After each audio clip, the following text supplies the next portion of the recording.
Most people think an earthen floor is just dried mud. They think it's soft, temporary, or primitive. They are wrong. This is a microscopic mineral fortress, not just dirt. It's a biological concrete engineered using a forgotten chemistry that turns soft clay into stone. The secret is in this, the sap and fiber of the banana plant. When combined with the right clay to sand ratio, it triggers a mineralization process that modern construction has completely ignored. My name is Robin, and after 30 years of experience, I'm showing you the definitive masterclass. From sourcing free river stone to extracting pure clay and mastering the banana fiber secret, this is how you build a floor that breathes, heals, and lasts for centuries. The archive subfloor, the static layer. Before we pour our biocomposite, we have to talk about the ground. Most modern builders throw down a sheet of plastic vapor barrier, but plastic gets brittle. It traps moisture in the wrong places, and it's not part of the archive. We're going to use a 3-layer static system that breathes but never lets liquid water touch our floor. Step 1. The drainage base, crushed stone or gravel. The logic: you need a layer of 4 to 6 inches of large, clean, crushed stones. The physics: water cannot climb up a stone that doesn't have pores. By having large air gaps between the rocks, you break the capillary tension. Step 2. We don't just use plain sand. We mix this sand with a light dusting of hydrated lime. Why? This creates a high pH environment that keeps termites and insects from ever wanting to tunnel under your house. Step 3. The compaction, the earth damp tamp. You must plate compact or hand tamp these layers until they are rock solid. The test: if you can walk on the subfloor and leave no footprint, it is ready for the 6-part layer mix. But first, we need to source materials if you want to keep this low cost.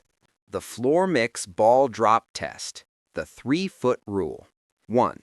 The squeeze the ball. 2. The drop. Hold that ball at exactly waist height over a hard, flat surface. Let it go. 3. The results. The shatter. Too dry. You haven't activated the clay. Fix. Add more fermented banana juice. The splat. Too wet.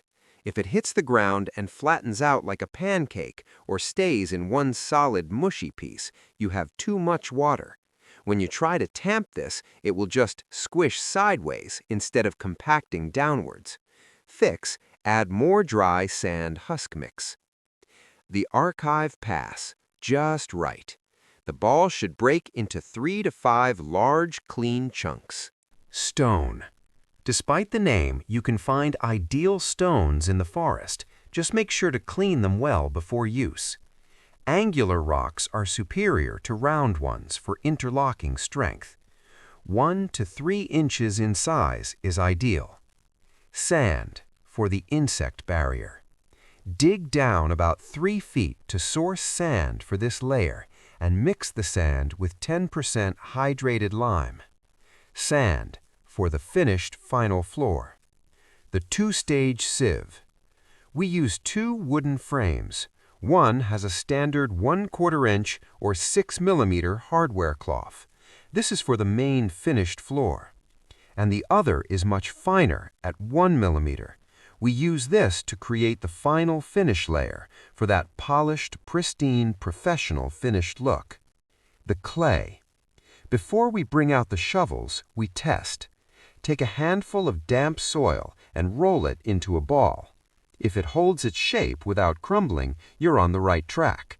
Now squeeze that ball between your thumb and forefinger to create a flat ribbon. If you can get a ribbon longer than 2 inches before it breaks, you've found high clay content. This is what binds our structure together. To get a high-end, crack-free finish for polished plaster, we have to separate the binders from the aggregates. Fill a barrel about 1/3 with raw soil and the rest with water, and give it a very good hard stir for 5 minutes. The goal is to separate the clay and suspend it in the water so we can separate it from the silt and sand. Once done, give it a few hours to settle. You can slowly dump the clay water into a drying bed made from cloth and a frame, leaving the pure sand behind at the bottom of the barrel. Lime putty. Phase 1. The sourcing. The sugarcane industry has a huge problem. When sugarcane is processed, they use hydrated lime, and after that, it's packed with organic sugars and acids, rendering it a waste product. But it's also packed with lime still they use to clarify the juice. We come in and offer to take this liability for free and bring that lime back to life.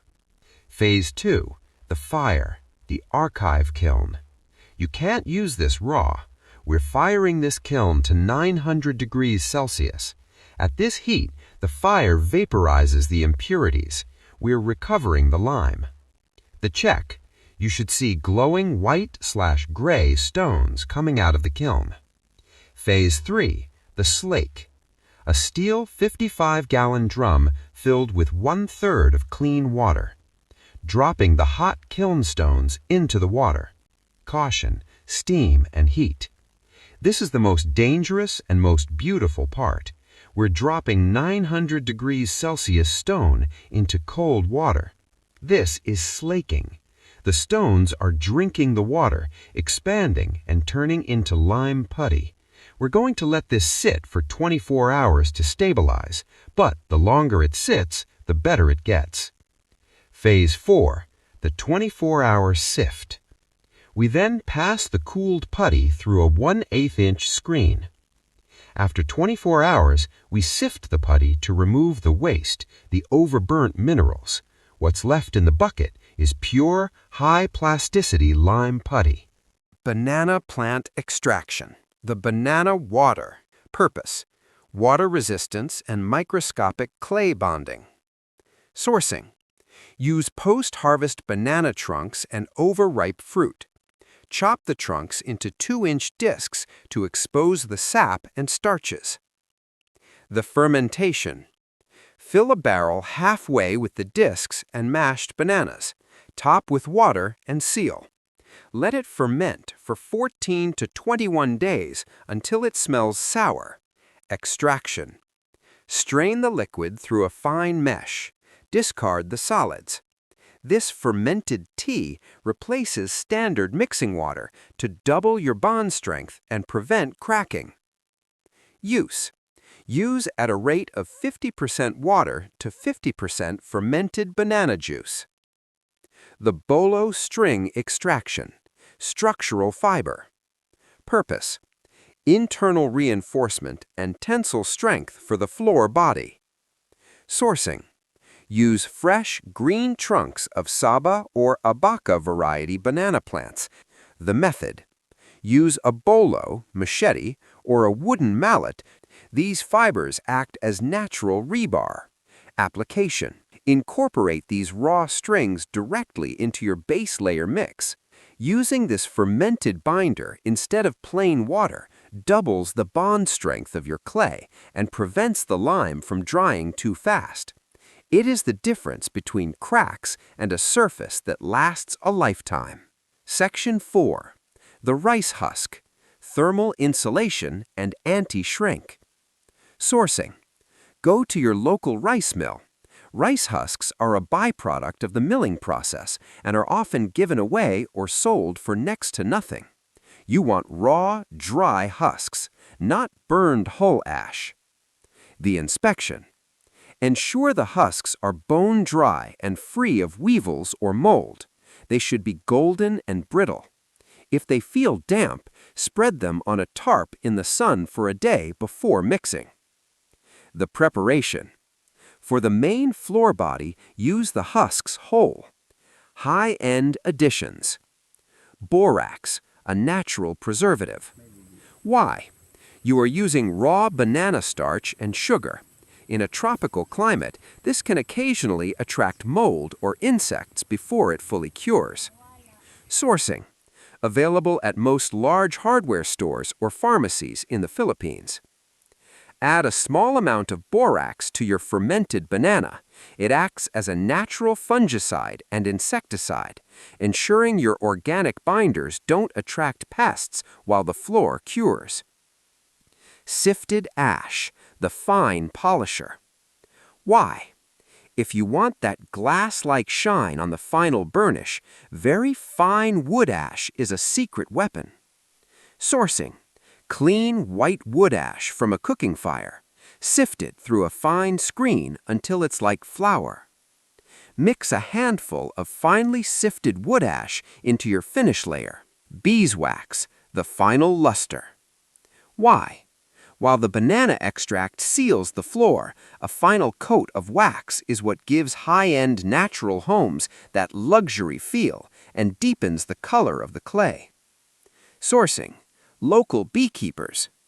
Once the floor is bone dry, usually after 3 weeks, apply a thin coat of local beeswax. This is the final layer of protection that makes the floor feel warm to the touch and easy to clean. Final stage. Foundation is laid. Now for the final floor, where we bring the elements together for the finished surface. We start with the body mix: 3 parts coarse sand, 2 parts stone, 1 part raw clay, and a heavy hand of dry rice husks. Add 1 part lime to stabilize the clay and create a high alkaline environment to preserve your bolo strings. These raw banana fibers are your internal rebar. Bind the mix with fermented banana water treated with a ½ cup of borax per bucket.